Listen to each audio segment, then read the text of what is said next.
That's so exciting. Oh.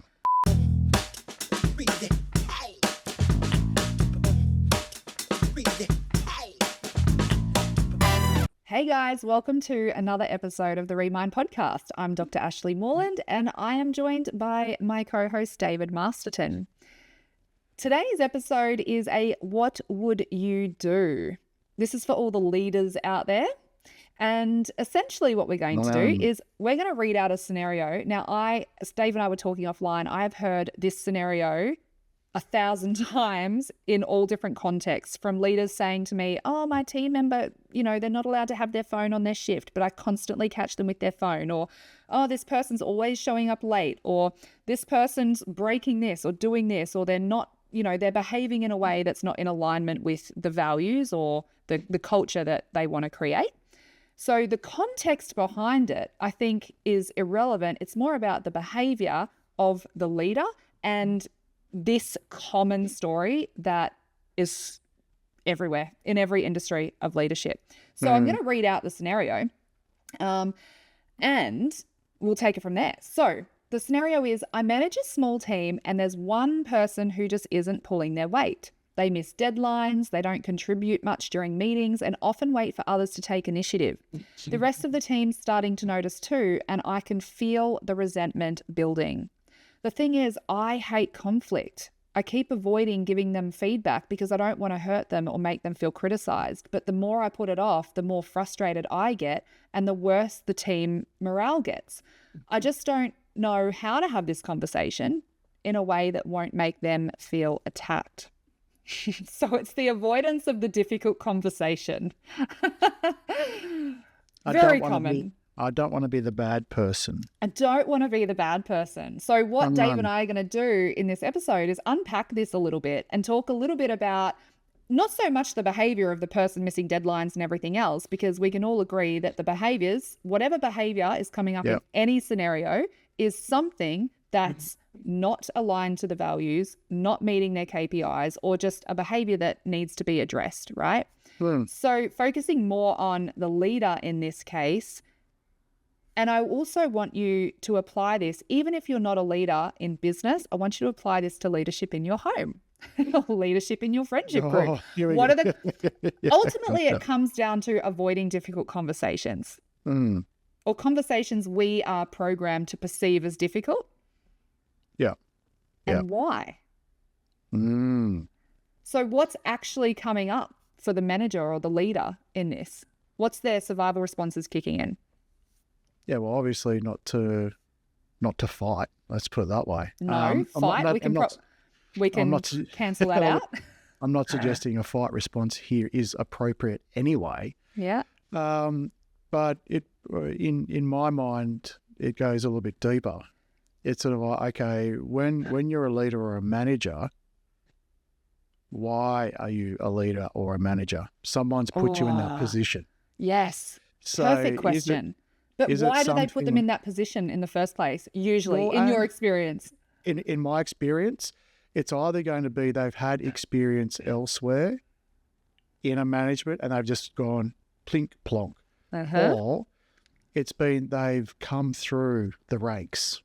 And let's just sort of say they were really good at the job that they did. Yep. And the manager left. And then because they're really good at the job that they did, they then became the manager of the people that did the team. That's the most common one I come across, where people are good at their craft.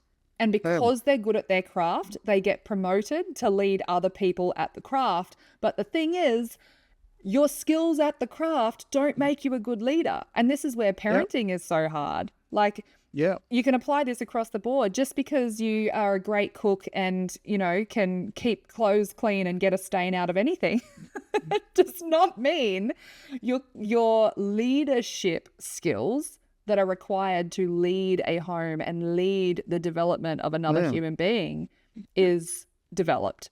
So you're spot on. And so it's sort of like, let's just sort of say promoted in a managerial sense to manage the workflow. Yeah. To manage the process, to manage the ins and outs, as opposed to managing the personalities, the people, the HR side. Yeah, exactly. So, and, you know, in this scenario, there's a huge potential that you could just sort of go, manager, fish out of water, shouldn't be there, get rid of manager, problem solved. Yeah. However, there's also the fact of there's a number of other things. So when you zoom out a bit further, so this is a manager. This is not necessarily a business owner who has full autonomy over the full decision making. But it can be. A business owner can be the leader. It could be. And I'd say that's the other scenario where if the person isn't just good at their craft and then get promoted to be a leader, is the business owner who was good at their craft, so started a business and now has to lead others, but they have no leadership experience. And it very well could be. Yeah. But what we need to look at in this scenario is in what culture or in what environment is this manager managing? So if I zoom out a little bit further, let's just say this person has all these bad traits, and we're talking about the person that needs disciplining. They're late, they break things, they don't care, they miss deadlines, unproductive, right?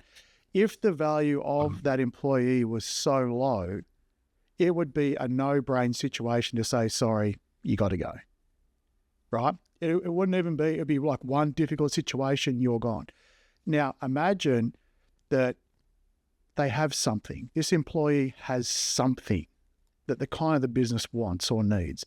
Let's just say they're a savant at what they do. Let's just say that there's so much work coming through that not having that person feels more triggering to the manager than having that person, right? So they allow that behavior because there's something that they do. Or if they had to move that person on, how much other work would then have to be created to keep everything moving? It's so common. We're now dealing with the fact of they're doing this and now I have to change their attitude, or now I have to keep them but get them back in line. So when you kind of zoom out a bit further, it could be that there's so much business pressure to keep this going that the manager has to, as opposed to, well, one difficult conversation is better than one difficult situation every day or every week or every month to try and correct it. So it could be that there's in these situations when I've observed them in the workplace, it's because that employee has something and that employee knows it. And that's why they get away with it. Because it's sort of like they might have the worst culture, but they're the best seller. Yeah. But their admin is absolutely terrible. Complaints follow them wherever they go, but every month they're hitting their targets and more. And no one knows how the hell they're doing it. Or they have some sort of special knowledge that to replicate that would be near impossible in the short term. So them being removed out of the business, or them having a tanty and walking, would be a massive trigger on the business and the manager than trying to keep them in place. Yeah. And typically, when I've seen these employees that simply don't care, those employees don't mind walking. They will, if you apply too much pressure, there's this sort of implied, if you don't like me, get rid of me. Because they know. They've been there a really long time, all of that. Because really, if their value wasn't there, it would be like, okay, you need to be on time, you need to do this, this is your final warning. If you can't do that, I understand. If you don't want to be here, go. Off you go. And we'll find someone else. So, yeah, you think of jobs like technical work that requires trades. And let's just say there's a shortage of trades, right? And you're getting pumped with the amount of work coming through. And I can only just imagine what's going on in trades at the moment as cost of products is going up. You know, there's a shortage in trades, but to kind of, as a business owner or manager, to try and keep, a right amount of margin or money coming through, you're upping what's coming through and the margins are probably getting compressed. So you probably need more manpower regardless of what it is. But the culture suffers. Or let's just say you've just got someone who's a programmer or an engineer that knows the product so well that without them, you couldn't troubleshoot anything, or to replace them would be like a 6-month headache. And they don't mind gatekeeping it because they've got the control. So with all of this, it may not necessarily be a direct confrontation of the attitude to the person. It's a confrontation to the business as to how the hell do we get ourselves to a point where this person is allowed to hold this entire thing as a hostage at the cost of our culture. It's actually too confronting. It's too layered. Yeah. Yes. I love that. You've brought in key person risk. And then on top of that, the person who's managing it goes, that's something for tomorrow. Yeah, put it off, put it off. What do I have? I have this to worry about, I have this to worry about, and that to worry about, and to do that. So you know what I'll do is try and appease the other people because I know it's not acceptable. I'll try and minimize the impact this person has on them because it's just too much. And everyone else is looking at them going, you're an ineffective leader. Mm-hmm. Well, look, in those situations you are. You're not leading. You're only... You're surviving. You're a firefighter. Keeping us afloat. You're just putting out the fires as they come in. You're not leading a path out of it. Yeah. And so that can be incredibly overwhelming. And then if you're a manager, how many times have you thought or felt, I don't get paid enough for this crap? It's true. It's so true. And if you're the owner, you're there going, well, maybe I'll just get a job. Yeah. This is I'll go work at Bunnings. This is crap. Like what? Why do I have all this debt and I have all these expenses and I have all of this and all of this and all of this? I work so hard just to do this and I need these people around me. Guys, can't you just help me? Yes, I know that person's a problem and I know, but look, what am I supposed to do about it? Mm. So it becomes massive. But yes, there is a what do you do about this? Well, yes, you have to recognize the issues that could be bigger than just that direct issue. Yeah. And sometimes that could be mega. And if you're a manager with a manager on top of you, and like let's just say you're middle management in a much bigger firm, you can feel like you're in an abyss of, and they go, well, he, she, they've always been that way. Mm-hmm. Just deal with it. Okay, well, how do you deal with it? So you could leave. That's what the other manager did. That's why you became manager. You could sack them and deal with it, but then that makes your job a hell of a lot harder in the short term. Or you could deal with the business stuff first, unwind the key risk somehow, which is a long-term plan, but you get everyone on board. Mm. But I'm oversimplifying this hugely. For every dot point that I just outlined, several dot points underneath. 100%. So several. I'm going to touch on two things, and you just opened up so many cans of worms there. For the scenario, let's say that the person's not a key person risk. Yeah. They're not, there's nothing else, because that's a separate conversation. Mm-hmm. Let's say the business, they might have, a struggle with workload or whatever, so they don't necessarily want them to leave. But also, we haven't even ascertained yet. When I have this scenario come up, there's more questions than there are answers or advice. The questions are things like, okay, is this person actually a culture fit or are they not? And I have a matrix that I use, and it's basically competence. Are they really good at their job? On a scale of 1 to 10, where are they in the competence of their actual role? What you employ them for? And then on the other axis is culture. On a scale of 1 to 10, where are they as a culture fit? Because if someone is a 10 in competence, which is what you're talking about, like they're really, really good at their job, but they're sometimes an 11 or a 12. Yes, right? Yeah. But maybe they're like a 6 out of 10 culture fit, where generally their attitude is, yeah, I'm gonna get to that. Yeah. But generally they're okay, but there's just these little behaviors, like they can never get to work on time to save themselves, and they always have their phone on them. Well, my mind looks at that and goes, what's going on behind the scenes? Maybe they need to have their phone on them because, you know, they're waiting for a crisis call from their kid who's, you know, struggling, and that's why they can't get out the door on time. Like there might be some context around it.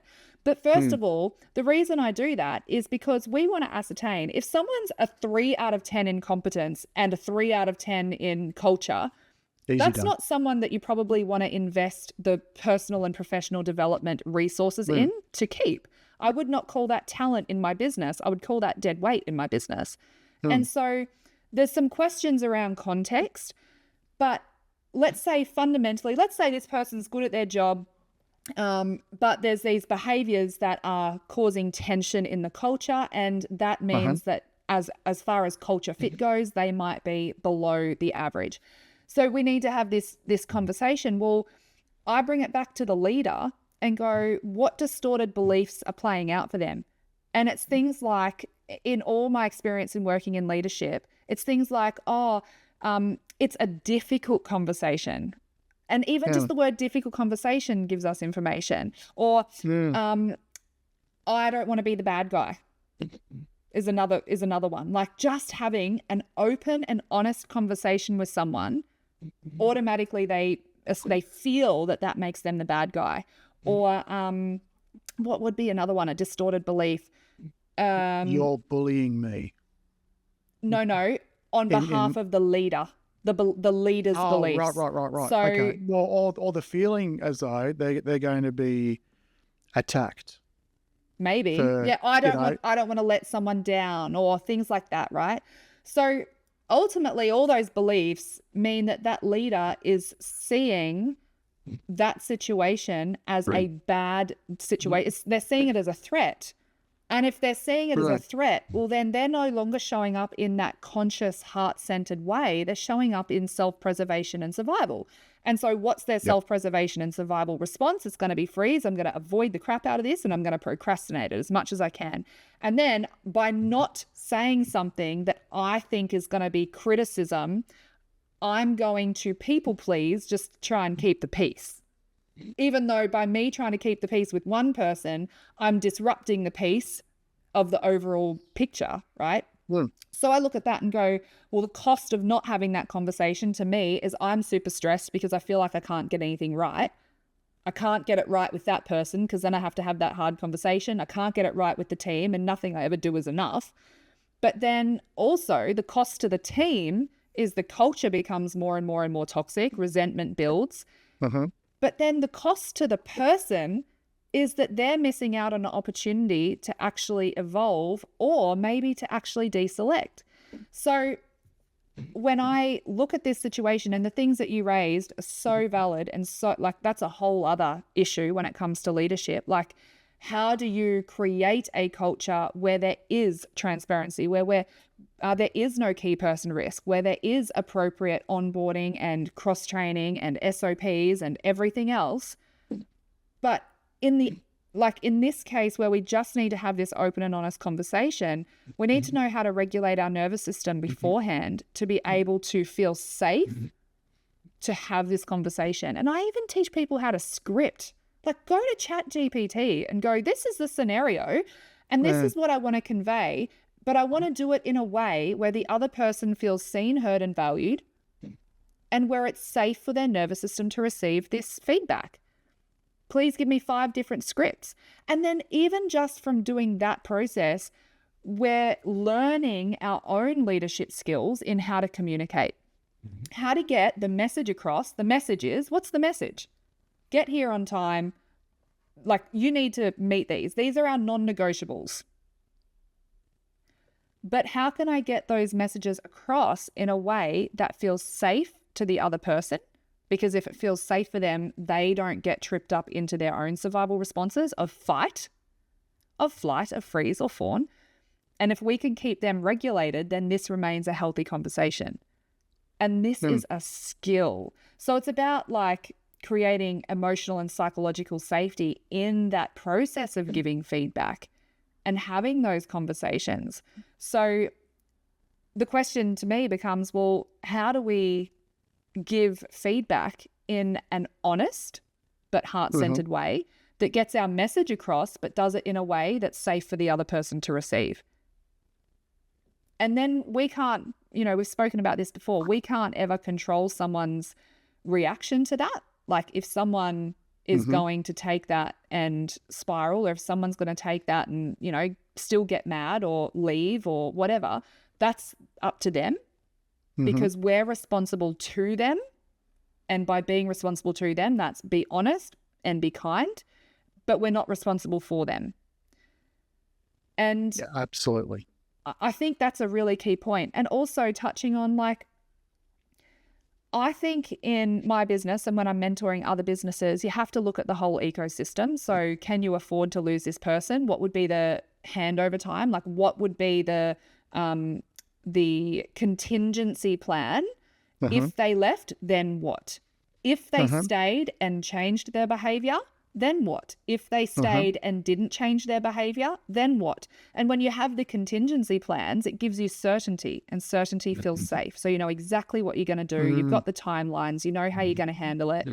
And also, how do you then communicate that transparently to the team, to the rest of the team, so they have certainty and safety that you're aware of the issue and these are the steps you're taking to rectify it? Because how crap is it being a team member, and maybe the leader is doing all this stuff behind the scenes. Maybe they're taking drastic measures, but if that's not communicated in an appropriate way to the rest of the team sit there completely oblivious going, oh, they're a crap leader, they're doing nothing about it, and blah, blah, blah, blah, blah.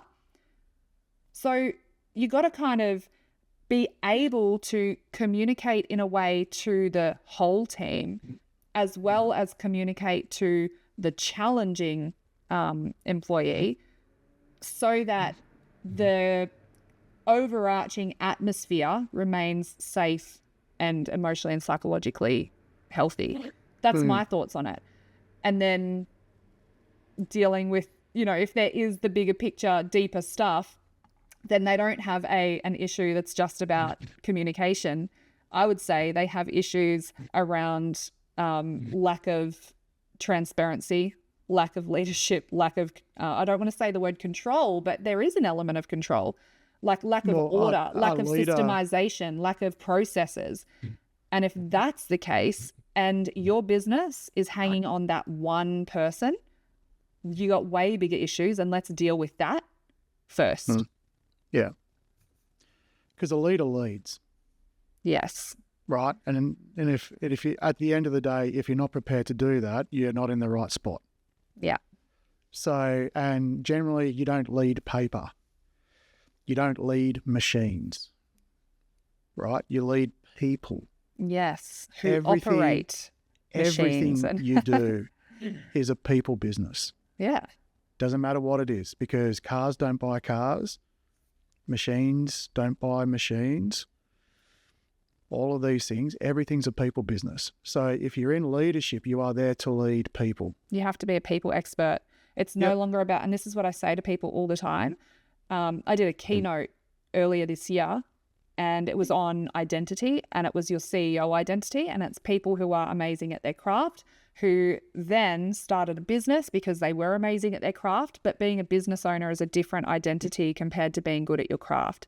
And then being a CEO is a different identity to being a business owner.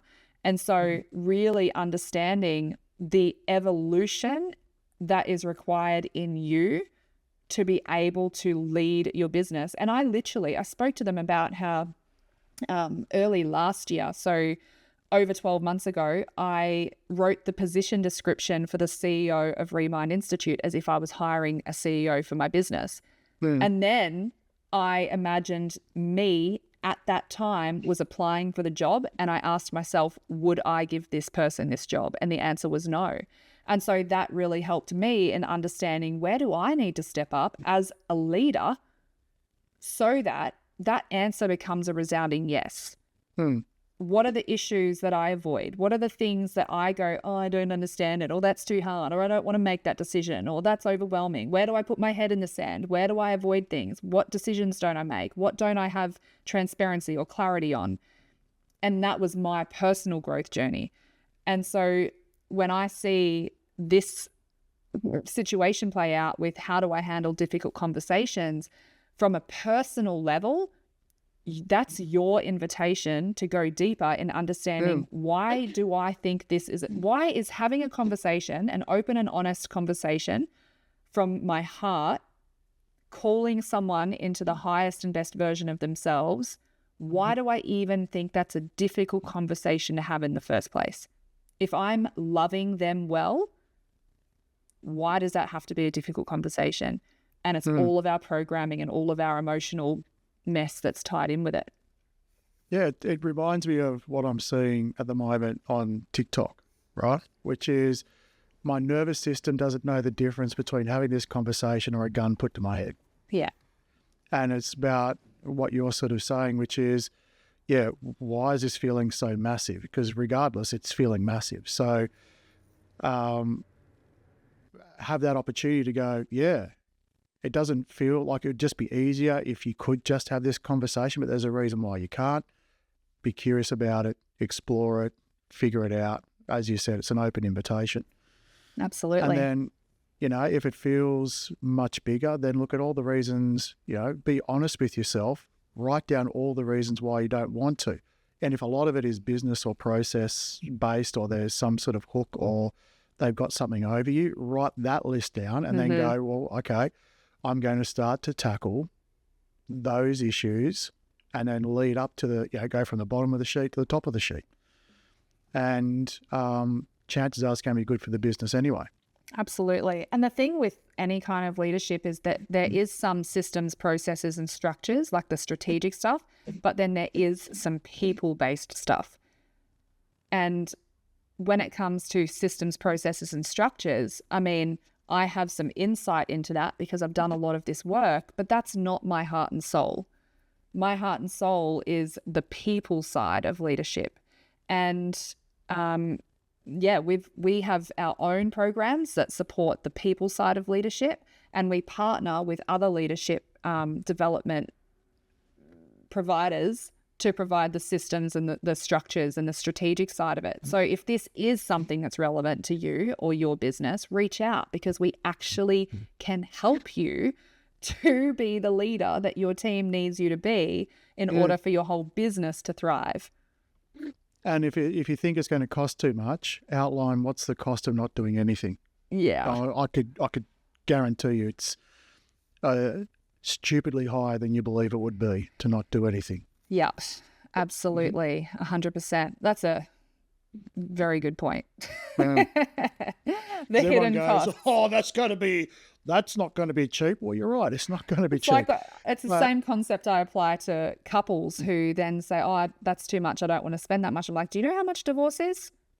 If you can pay this and have longevity in your relationship and have emotional and psychological safety and leave a legacy for your kids of, you know, healthy, emotional, mental, relational development, that is a very good return on investment. Whereas divorce is very costly. What is the cost you're prepared to put to not feel this way?